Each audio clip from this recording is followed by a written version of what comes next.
Have you ever stumbled on a website that feels real at first glance, but the deeper you look, the stranger it gets?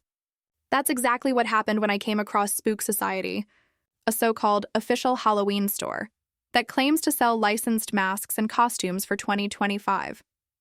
The site looks like it's trying to be professional, but there's one huge problem. The homepage repeats the exact same sentence 10 times, with no photos, no prices, and not a single customer review. That instantly raised questions. Is this a new brand, or just another digital ghost on the internet?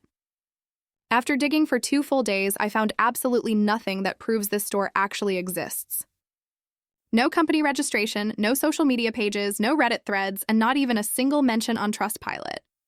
Yet, the website uses Shopify templates and has an SSL certificate, the same tricks used by short-term scam stores to look legitimate. What's even more suspicious is the complete lack of product listings or any sign of a licensing deal, despite claiming to sell official merchandise. The domain itself seems freshly created, and the contact email doesn't link to any real customer support platform. These are classic red flags of temporary scam operations, sites that vanish after a few weeks once complaints and chargebacks start coming in.